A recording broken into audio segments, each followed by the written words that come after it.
বেদ পাঠশালা। রীতি দুয়ার দাও খুলে করো শ্রবণ, প্রভুরই এই বচন বেদ পাঠশালা। বেদ পাঠশালা অনুষ্ঠানের সকল শ্রোতাবন্ধুকে জানায় প্রীতি ও শুভেচ্ছা। এই অনুষ্ঠানের মাধ্যমে আপনি জানতে পারবেন কিভাবে আরও ঈশ্বরের নিকটবর্তী হওয়া যায়। তাহলে শুনুন আজকের অনুষ্ঠান বেদ পাঠশালা।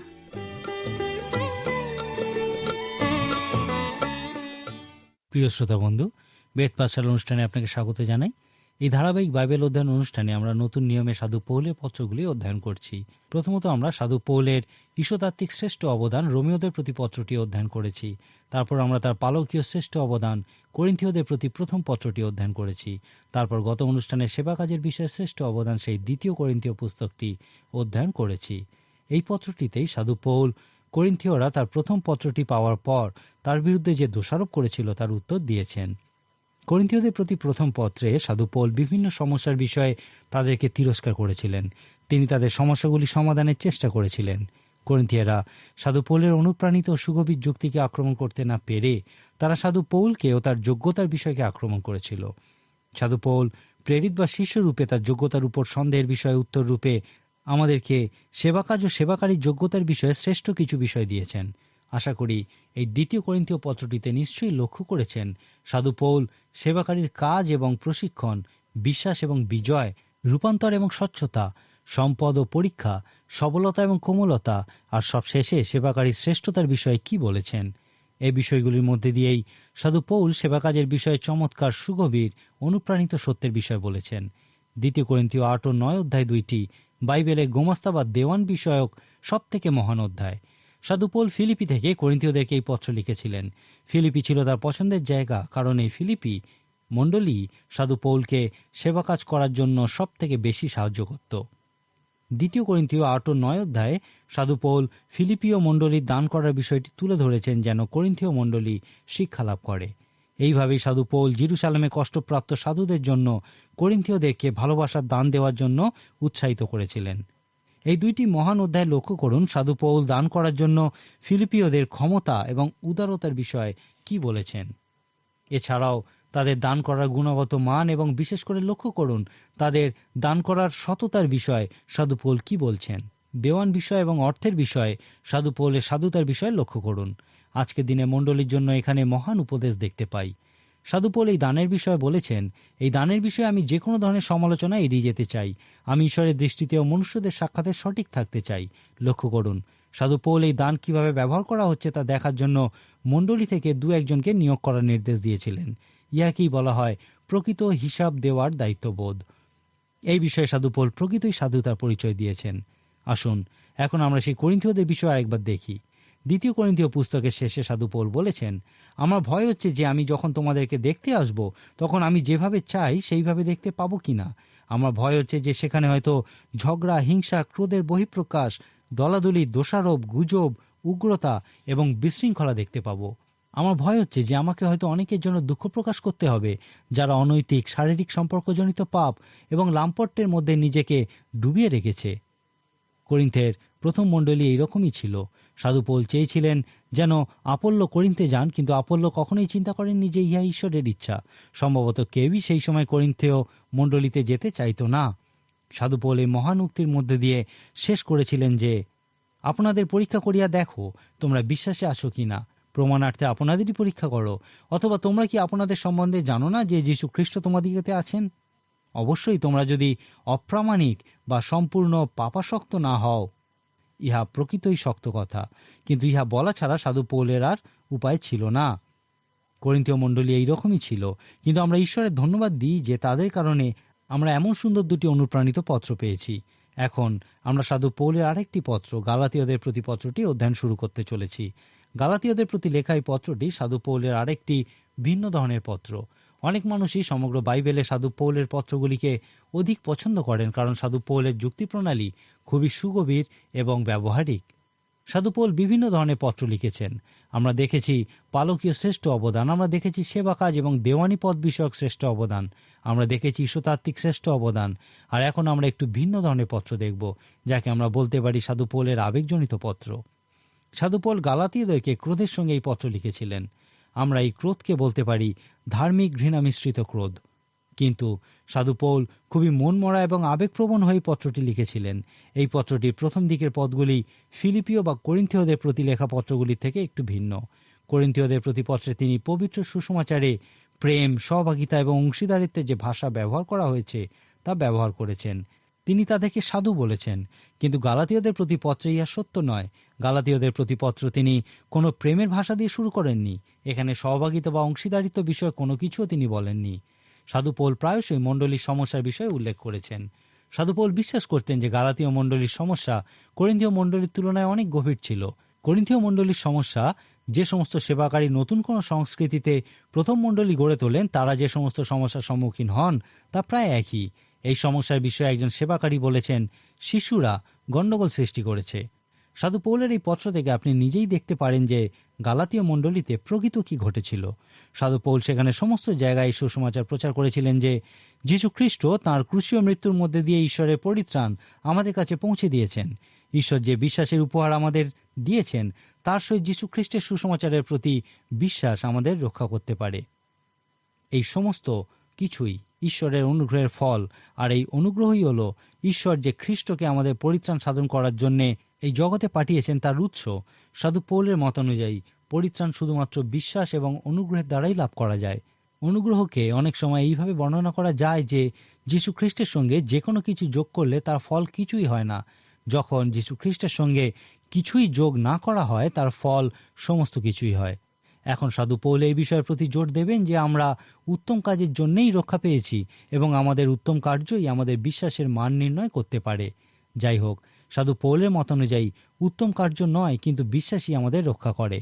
সাধু পৌল বিশ্বাসের মধ্যে দিয়ে অনুগ্রহের দ্বারা পরিত্রাণের সুসমাচার প্রচার করার পর ওই অঞ্চলের জিহুদি নেতারা সেই পরজাতীয় বিশ্বাসীদেরকে বলেছিল, সাধু পৌল তোমাদেরকে যা বলছেন তা সত্য, কিন্তু তোমরা তকছেদ এবং সাধু মসির ব্যবস্থা পালন ব্যতি রেখে কখনোই পরিত্রাণ পাবে না। তারা সেই পরজাতীয় বিশ্বাসীদেরকে জিহুদিতে পরিণত করার চেষ্টা করছিল। সাধু পৌল যখন এই ঘটনার বিষয় শুনেছিলেন এবং সেই গালাতীয় বিশ্বাসীদের মধ্যেই অনেকে তকছেদও করেছিল, তখন সাধু পৌল নিজের হাতে প্রকৃত ক্রোধের সঙ্গে তাদেরকে এই পত্রটি লিখেছিলেন।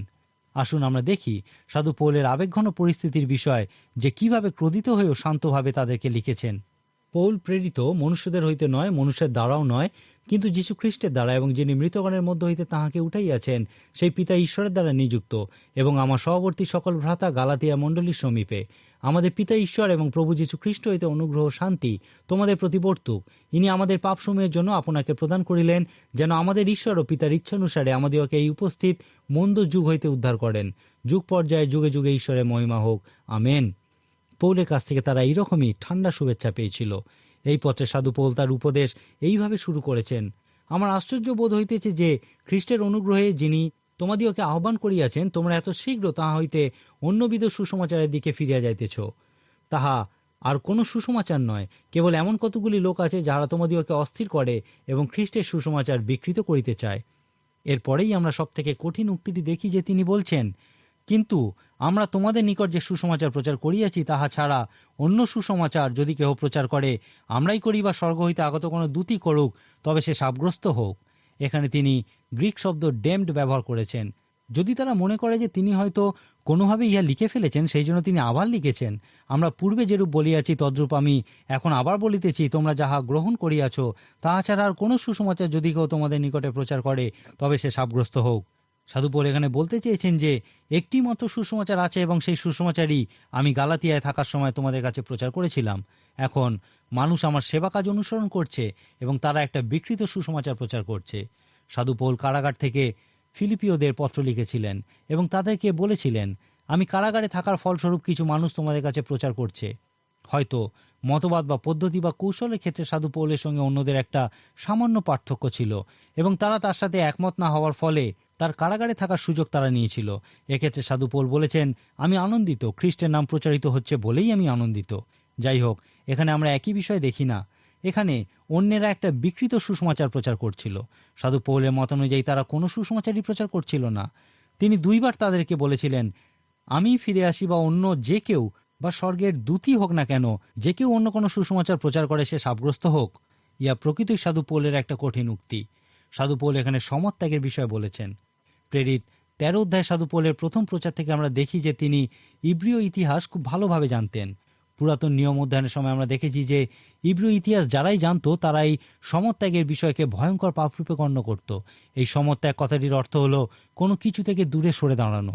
যিশু পুস্তকের শেষে দেখি যে ইসরায়েল সন্তানগণ একটা সিদ্ধান্ত নিয়েছিল। তারা বলেছিল ঈশ্বরই সর্বপ্রথম এবং তারা তাঁরই সেবা করবে।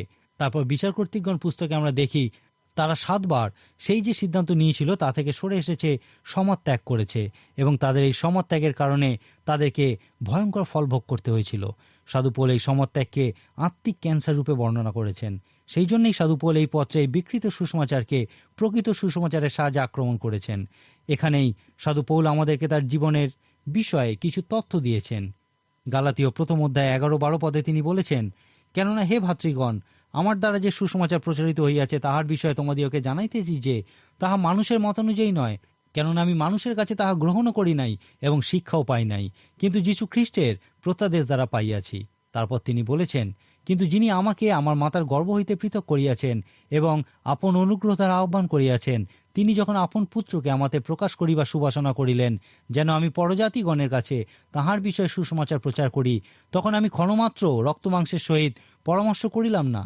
অন্য কথায় তিনি কোনো মানুষের সঙ্গে আলোচনা করেননি। তিনি বলেছেন, এবং জেরুজালেমে আমার পূর্ববর্তী প্রেরিতগণের কাছে গেলাম না, কিন্তু আরব দেশে চলিয়া গেলাম, পরে দম্মেশকে ফিরিয়া আসিলাম।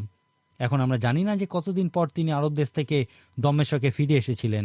যাই হোক, দম্মেশকের পথে তার অভিজ্ঞতার পর সাধু পৌল প্রথমে আরব দেশে গেছিলেন এবং পরে দম্মেশকে ফিরে এসেছিলেন। এর পরের পদেই সাধু পৌল বলেছেন যে এর 3 বছর পর তিনি জেরুজালেমে গেছিলেন। কিছু পণ্ডিত ব্যক্তি বিশ্বাস করেন যে সাধু পৌল এই 3 বছর আরব দেশে ছিলেন।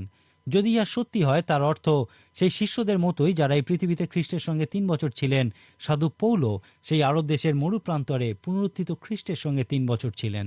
যাই হোক, 18 পদে সাধু পৌল বলেছেন যে তিনি জেরুজালেমে গেছিলেন এবং পিতরের কাছে 15 দিন ছিলেন এবং সেখানে প্রভুর ভাই জাকবকে ছাড়া তিনি আর কোনো শিষ্যকে দেখেননি। এখন ইহা খুবই আকর্ষণীয় যে সাধু পৌল জেরুজালেমে সেই 2 জনের সঙ্গে দেখা করতে চেয়েছিলেন যাদেরকে পুনরুত্থানের পর যীশু খ্রিস্ট ব্যক্তিগতভাবে দেখা দিয়েছিলেন। প্রথম করিন্থীয় 15 অধ্যায়ে সাধু পৌল বলেছেন, যীশু খ্রিস্ট তার নিজের ভাই জাকব এবং পিতরকে দেখা দিয়েছিলেন। এই জাকব বিশ্বাসী ছিলেন না, কিন্তু যীশু খ্রিস্ট দেখা দেওয়ার পরই তিনি সম্ভবত বিশ্বাসীতে পরিণত হয়েছিলেন। সাধু পৌল এই 2 জনের সঙ্গে বিভিন্ন বিষয়ে মিলিয়ে নিয়েছিলেন। গালাতীয় 2 অধ্যায় 1 পদে তিনি বলেছেন তিনি 14 বছর পর জেরুজালেমে গেছিলেন। এখন ভেবে দেখুন, সাধু পৌল কি একজন মিথ্যাবাদী ছিলেন, না তিনি সমস্ত প্রেরিতগণের মধ্যে মহান ছিলেন? গালাতীয় 1 অধ্যায় 20 পদে সাধু পৌল বলেছেন, এই যে সকল কথা তোমাদিওকে লিখিতেছি, দেখো ঈশ্বরের সাক্ষাতে কহিতেছি, আমি মিথ্যা বলিতেছি না। আমি আগেই বলেছিলাম যে সাধু পৌলের পরিবর্তনজনিত অভিজ্ঞতায় তিনি আমাদেরকে বিশেষ পছন্দের সুযোগ দেননি। আপনাকে এই সিদ্ধান্ত নিতে হবে যে সাধু পৌল হয় মিথ্যাবাদী, নয়তো তিনি নতুন নিয়মের মহান অলৌকিক বিষয়গুলির অন্যতম। যোহন লিখিত সুসমাচার অধ্যয়নের সময় আমি বলেছিলাম যে একজন বিখ্যাত ব্যক্তি বলেছিলেন যে যীশু খ্রিস্ট আমাদেরকে 3টি পছন্দের বিষয় দিয়েছেন, যে যীশু খ্রিস্ট একজন মিথ্যাবাদী, যীশু খ্রিস্ট একজন পাগল, অথবা যীশু খ্রিস্ট হলেন ঈশ্বর এবং আমরা তাঁকে অনুসরণ করব। সাধু পৌলের পত্রগুলি অধ্যয়ন করার আগে আপনাকে এই সিদ্ধান্ত নিতে হবে যে সাধু পৌলের সম্বন্ধে আপনি কি বিশ্বাস করেন। তিনি কি মিথ্যাবাদী, পাগল, অথবা তিনি যে সমস্ত সুগভীর সত্য তার পত্রগুলিতে দিয়েছেন সেই সমস্ত কিছু তিনি যীশু খ্রিস্টের কাছ থেকেই লাভ করেছেন? আপনাকে এই সিদ্ধান্ত অবশ্যই নিতে হবে। সাধু পৌলের এই সুগভীর পত্রগুলি অধ্যয়ন করার সময় যে কোনো বুদ্ধিমান মানুষ এই প্রশ্ন করবেন যে তিনি এই সমস্ত তথ্য কোথা থেকে পেয়েছিলেন। সাধু পৌল সেই সমস্ত প্রেরিতদের অন্যতম নন যারা যীশু খ্রিস্টের সঙ্গে 3 বছর শিক্ষা লাভ করেছিলেন।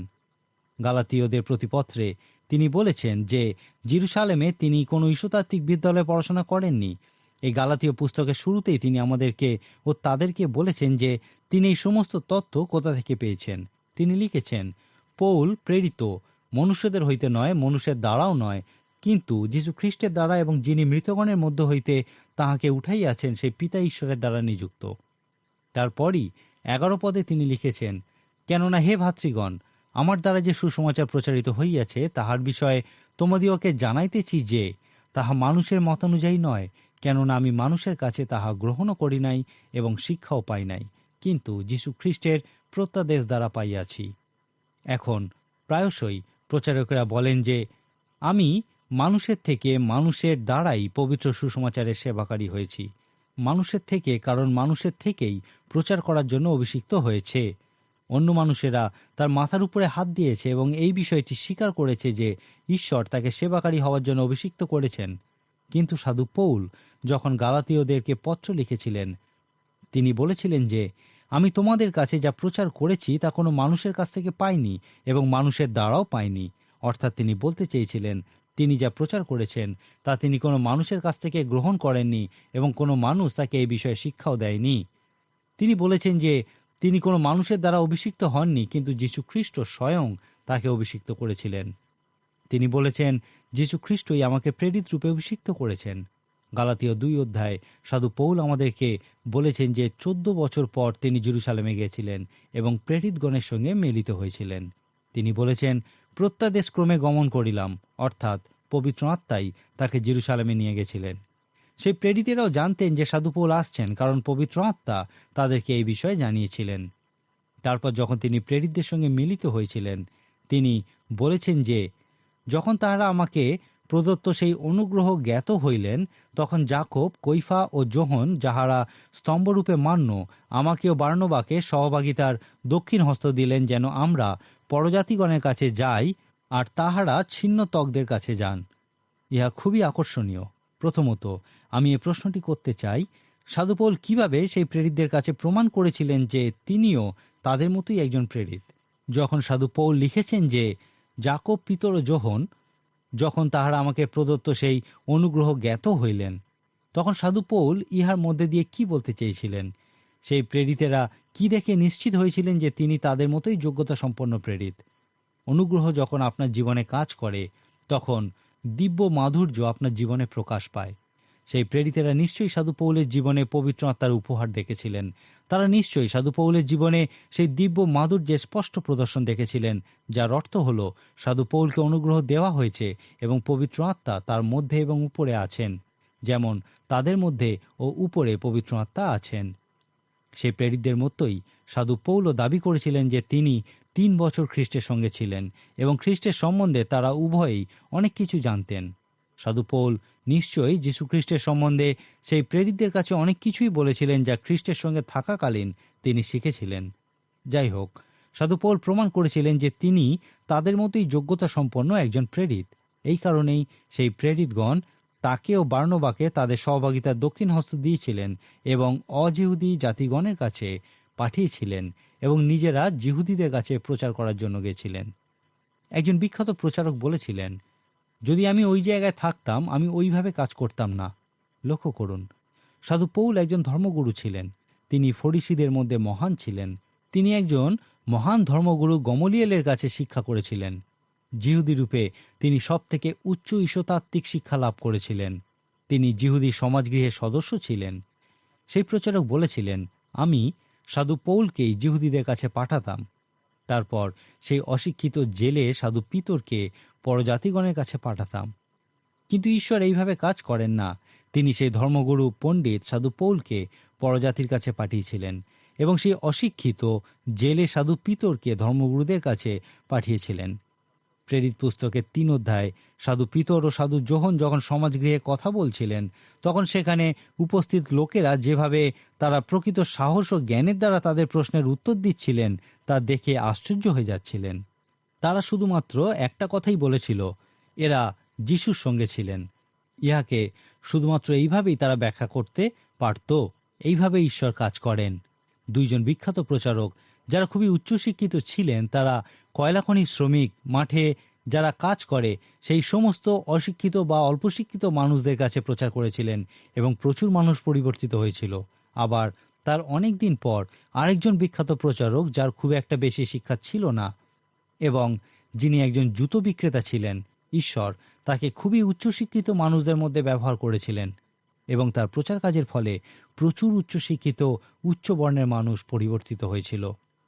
হয়তো সেই প্রচারক যখন প্রচার শুরু করতেন, তখন সেই শিক্ষিত সম্প্রদায়ের মানুষ প্রথম দিকে তার প্রচার শুনে বিরক্ত বোধ করত, কিন্তু কিছু সময় পরে তারা মনে করত তারা নতুন কোনো প্রচার শুনছে এবং পরিবর্তিত হতো।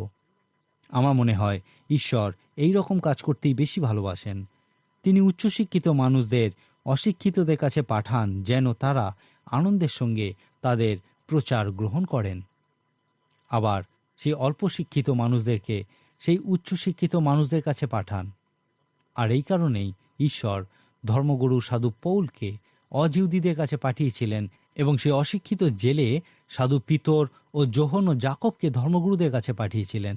গালাতীয় পুস্তকের 1ম ও 2য় অধ্যায়ে সাধু পৌল তাদেরকে এবং আমাদেরকে বলেছেন যে এইভাবে ঈশ্বর কাজ করতে পছন্দ করেন।